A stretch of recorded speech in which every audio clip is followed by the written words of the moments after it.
लेकिन बड़ा अच्छा है। Arithmetic mean between √3 and 3√3 is.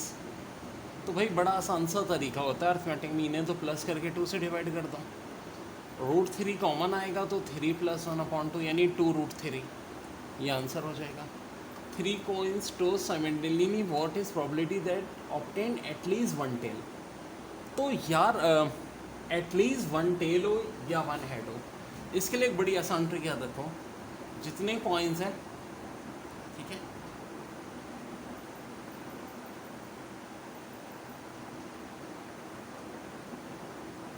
ये फार्मूला, कितने कॉइन्स हैं 3, तो 2 का क्यूब, 2 का क्यूब ऑफकोर्स 8 होता है, 8 - 1 7 होता है, 7/8।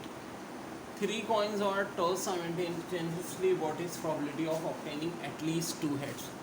अब ऐसा कब चल जाता है जब 1 हेड या 1 टेल की बात हो। 2 हेड और 2 टेल में इतना आसान नहीं होता।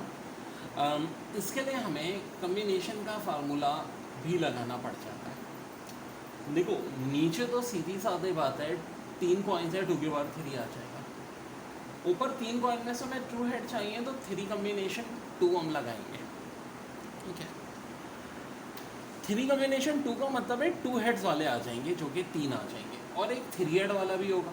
तो इन्होंने तो ये कहा है ना एटलीस्ट 2 हेड, यानी 3 2 हेड वाले इस तरह से आएंगे, 2 हेड वाले, और फिर 3 हेड वाले भी चाहिए। तो 4/8 यानी कि half. Which term of the expression contain no power of x? 1/x + x² की पावर 9। तो बहुत सिंपल सी बात है यार, इसके लिए बड़ी सिंपल ट्रिक लगा देंगे।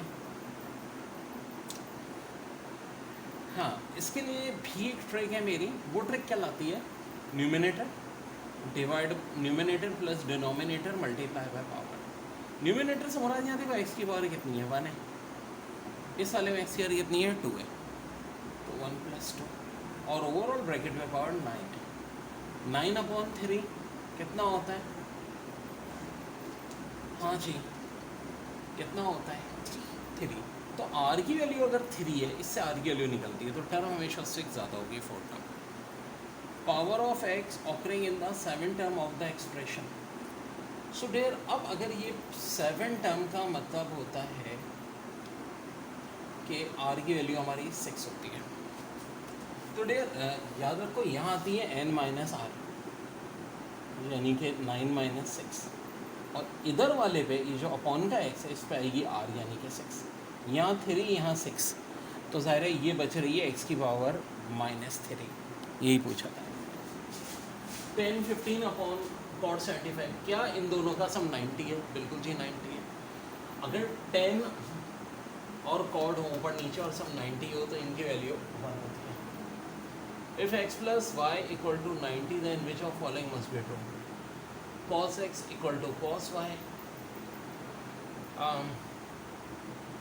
10x = cot x, so ये हमारा आंसर। इन अ ट्राइंगल, देखो पहले ये वाला पार्ट देखो, sin b cos c + cos b sin b, ये आ जाएगा sin b + sin c, क्योंकि ऑफ कोर्स sin a के बराबर हो जाएगा, sin a और cos a के कट जाएंगे, आंसर 1 आ जाएगा।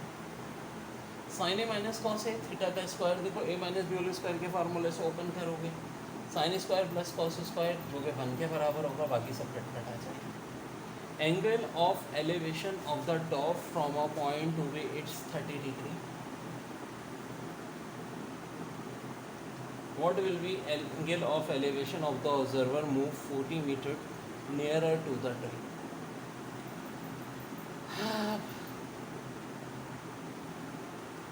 पॉइंट 160 मीटर था, अब वो क्या हुआ, 40 मीटर नियर चला गया ट्री से। यहाँ तक का फासला 20 है, तो एंगल ये पूछ रहे हैं। पहले हमारे पास ये था, तो थोड़ा सा चक्कर आएगा इसमें।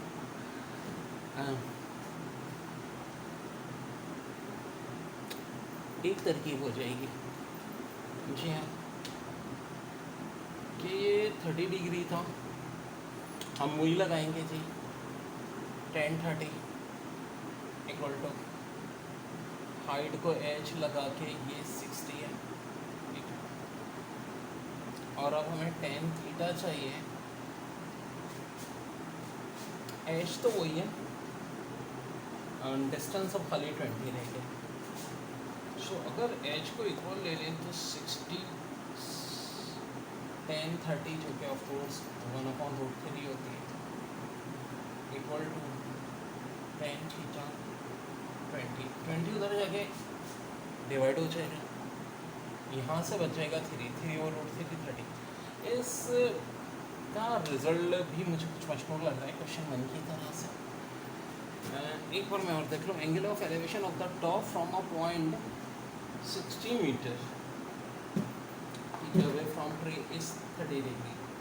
What will be angle of elevation if observer move 40 meter nearest to the tree? अच्छा एक बात होता है कि 30 डिग्री है तो ये बढ़ेगा, ठीक है ना यार, सही तो है, √3 आ रहा है, √3 होता है थीटा 60।